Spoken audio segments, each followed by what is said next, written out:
La vérité peut-elle encore apparaître 25 ans après les faits?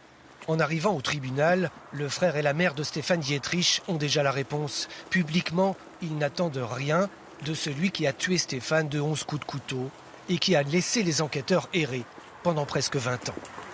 Il a menti toute sa vie, il va continuer à balader. Il a baladé des enquêteurs, des fins limiers. Il continuera de le faire sur ce procès. J'attends rien de particulier du procès. J'attends simplement qu'un jury populaire soit sensible au fait que c'est quelqu'un de très dangereux. Dans le box des accusés, Christophe Blain, cheveux grisonnants, un homme de 50 ans désormais rattrapé par cet assassinat commis dans sa jeunesse. Il est incarcéré depuis 3 ans, depuis ses aveux, répétés devant la cour aujourd'hui encore. Pour son avocat, cette cour d'assises est un soulagement. Christophe Blain est resté trop longtemps prisonnier de son mensonge. Pendant près de 25 ans, depuis 1994, chaque sirène de pompiers, de police, chaque sonnette à sa porte, c'était pour lui la crainte de la survenance des policiers. Et donc il s'est dit, là, pendant 15 jours au moins, je suis certain qu'on va me laisser tranquille et que la police ne va pas arriver à 6 h du matin. On est dans cet état d'esprit-là.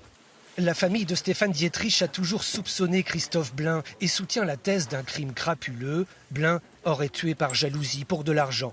Stéphane était brillant, avisé dans sa gestion financière, tout le contraire de son meurtrier. Reste l'autre hypothèse, toujours refusée par la famille Dietrich, celle d'une relation homosexuelle entre les deux hommes, un élément clé, déjà débattu aujourd'hui. Il a toujours été menteur, il continuera. Ça, c'est un sale bonhomme, c'est tout. La justice a retenu la préméditation contre Christophe Blain sur 2 faits limpides. Il a acheté un couteau dans une ville voisine pour ne pas éveiller les soupçons. Il a choisi le lieu du crime, un bois isolé près de Belfort. Christophe Blain dit et répète qu'il ne voulait pas tuer, jamais, qu'il voulait simplement faire peur et se libérer d'une relation imposée par Stéphane Dietrich. Pour ces faits, il encourt une peine de prison à perpétuité.